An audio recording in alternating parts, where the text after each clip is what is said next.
So, did you see it? My interview with President Trump? Hey, I gotta tell you, it's very, very cool to sit with the President of the United States face to face. I've interviewed him several times, but it was always over the phone. To sit with him face to face, quite an experience. We're very grateful to him. He's so generous with his time, and his staff. We'll have some highlights in just a little bit. However, I've got some business to attend to with Mr. Ice Cream Man, Joe Biden. Yes, he made it official, kinda. He put out a video saying he is running for re-election.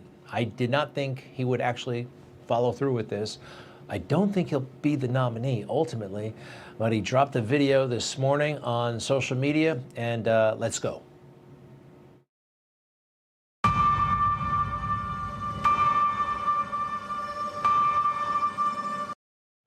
First off, it's creepy music, not exactly Morning in America. Keep going.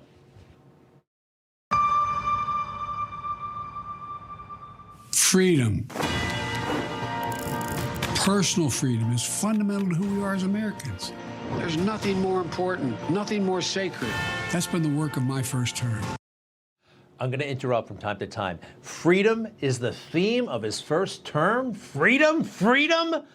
The opposite. We'll double the fines on travelers that refuse to mask. If you break the rules, be prepared to pay. We've been patient, but our patience is wearing thin, and your refusal has cost all of us. And for those brave right-wing Americans who say it's all about keeping America's independent and safe, if you want to fight against the country, you need an F-15. You need something a little more than a gun. Yeah, it's all about freedom. Americans who believe in the Second Amendment, watch out. The Air Force is coming for you with F-15 fighters. Freedom. That's not freedom. Next. This shouldn't be a red or blue issue. To protect our rights, to make sure that everyone in this country is treated equally and that everyone is given a fair shot at making it. All right, sorry to point this out. Sorry I keep interrupting, but I have to. You're going to notice something about the casting in this fake video. Quite frankly, well, Joe has a problem when it comes to race. He has said so many racist things over the years, so he really overdoes it, I think, by, well, people of color versus white people. I mean, I would not notice this normally, but Joe Biden has such a bad record when it comes to race that he has to pander beyond belief everywhere he goes, especially in his campaign launch video. Next. But you know, around the country, MAGA extremists are lining up to take on those bedrock freedoms, cutting Social Security that you paid for your entire life while cutting taxes for the very wealthy. MAGA Republicans are out to take freedom. And then he talks about cutting taxes for the wealthy. MAGA's in favor of cutting taxes, therefore that's an affront to personal freedom. The man is lying, the man is divisive, the man is the opposite of everything the Democrat Party wants us to believe. They have no respect for us, do they? This is full of lies, every single moment of it. Next. Dictating what healthcare decisions women can make, banning books, and telling people who they can love. Look, you can debate abortion, all right, but who's telling people who they can love? And this thing about books, banning books, take a look at the book stack that he showed.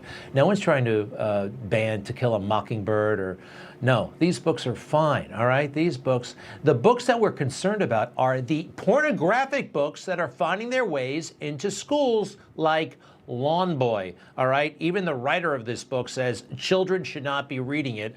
Graphic content depicts sexual relationships between 10-year-olds, and it's in Lawn Boy, and it's in Joe Biden's initial campaign video. Wow. All right, he is, what is this called? Gaslighting, or I just prefer lying, and this is corrupt morally as well. Next.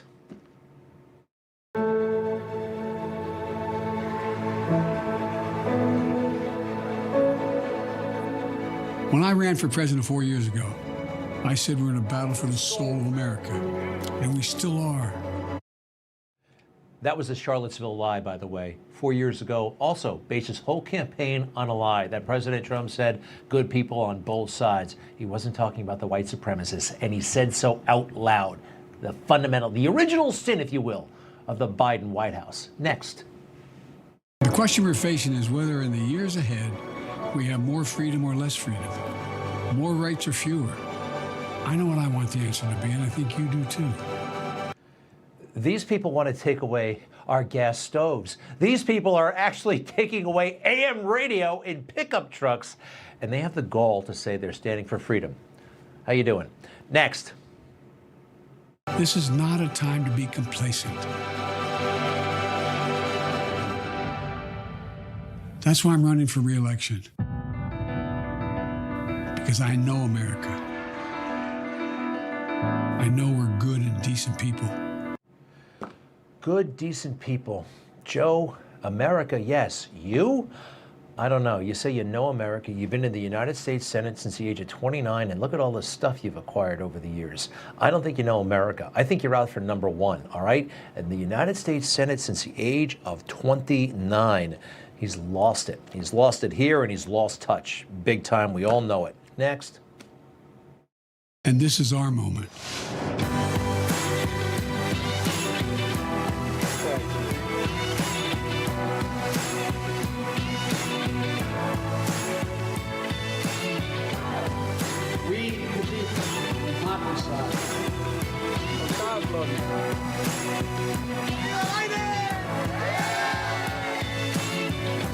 So if you're with me, go to joebiden.com and sign up. Let's finish this job. I know we can, because this is the United States of America. There's nothing, simply nothing we cannot do if we do it together.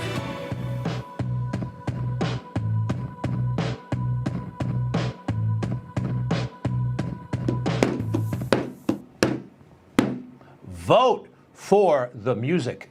Great music. Everything else is pablum, cliches, empty, meaningless slogans. It's amazing that he gets away with it. You should have seen the mainstream media. Oh, this is really interesting. And Joe Biden just reaching out. No, it's not. If you want substance, oh, by the way, drop by President Trump's website or Rumble page. Every day they're dropping detailed policy proposals, not what we just saw, which was kind of a fantasy. And oh, by the way, again, Joe Biden, I mean, I noticed because I think they wanted us to notice, all right? Joe kind of wrapping himself around people of color because Joe has been awful with people of color for his entire career. And I don't believe he respects them. I mean, does this sound like respect? But I tell you, if you have a problem figuring out whether you're for me or Trump, and you ain't black. That's the very definition of racism right there. You look a certain way, you behave a certain way, you vote a certain way. This was so big but so small. Nobody reported on it. It happened just a couple of months before the election in 2020. This gives you some idea why Joe Biden wraps himself around people of color all the time, all right? In his heart, I don't think there are good things at all. So this is the man who stands for freedom. No. And right now, freedom is on the run in America. What happened to Tucker Carlson? I like Tucker Carlson. I consider him a friend and an ally. But and he's going to be fine, by the way. He's got plenty of money and a big future. May even run for president someday.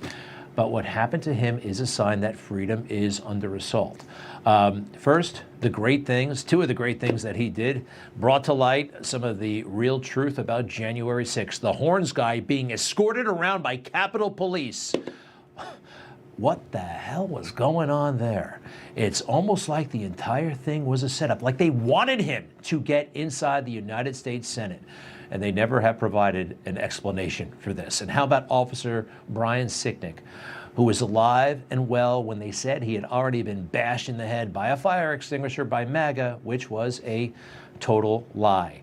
America we're not in as good a place as we used to be with Tucker Carlson off the air. And President Trump, we talked about it last night. So Tucker Carlson was sitting here 2 weeks ago interviewing you. He's gone. What do you make of that? Well, I'm shocked. I'm surprised. He's a very good person, a very good man, and very talented, as you know, and he had very high ratings. So we're just learning about it almost as we speak. You and I just said, wow, that was something. That's a big one. I don't know if it was voluntary or was it somebody fired, but I think Tucker's been terrific. He's been, especially over the last year or so, he's been terrific to me. So I want to know, what was the role of the government in Tucker Carlson's termination? I think it was huge. I think it was a violation of the First Amendment. Chuck Schumer is a very powerful member of the United States Senate. He is the majority leader of the United States Senate. And earlier this year, what business is it of his? What's on cable television? It's crazy. He has juice. And he had the nerve to say this on the Senate floor. Last night, millions of Americans tuned in to one of the most shameful hours we have ever seen on cable television. With contempt for the facts, disregard of the risks, and knowing full well he was lying to his audience, Fox News host Tucker Carlson ran a lengthy segment last night arguing the January 6th Capitol attack was not a violent insurrection. Well, it wasn't an insurrection. Most shameful hour in cable television history. You know, there are channels that feature pornography 24/7. This is the most shameful. No, it wasn't. And it wasn't an insurrection. And the violence, look, I think the whole thing of January 6th was essentially a setup. I mean, you tell me, who's this little cop? Why haven't we found this out? Why didn't the January 6th committee investigate who this police officer was who was aggressively waving people onto Capitol Hill? What about these police officers who just stood by as people walked through open doors? Welcome to the Capitol. Have a nice time. What's that all about? And of course, Ashley Babbitt, and we've been highlighting this, I'm proud to say, for 2 years, and we'll be talking to Ashley Babbitt's husband, widow, Aaron, in a little bit. Why do those cops just walk away? This is about 30 seconds before Ashley is shot. And then all hell breaks loose. Why do those cops just walk away and stand there as Ashley Babbitt was murdered? Why did that happen? Chuck Schumer, if you want to be passionate about something, that's your business, okay? Not what is on cable television. Next. By diving deep into the waters of conspiracy and cherry-picking from thousands of hours of security footage, Mr. Carlson told the bold-faced lie that the Capitol attack, which we all saw with our own eyes, was somehow not an attack at all. Cherry picking, that's what the January 6th committee did. And remember, this isn't just some guy on cable television. This is the majority leader of the United States Senate. And you know who's listening? The head of Fox News and the head of News Corp, the Murdochs. This is a guy who could actually hurt them, who could actually make their lives difficult. Next, please. Fox News, Rupert Murdoch, tell Carlson not to run a second segment of lies. You know it's a lie. You've admitted it's a lie. Doesn't that sound coercive? Doesn't that sound like the government telling a private business what to do? And it's not like regulation. It's like what to say on channel 40 whatever at night? What business is it of his? It's not. But it scared them over at Fox, I do believe.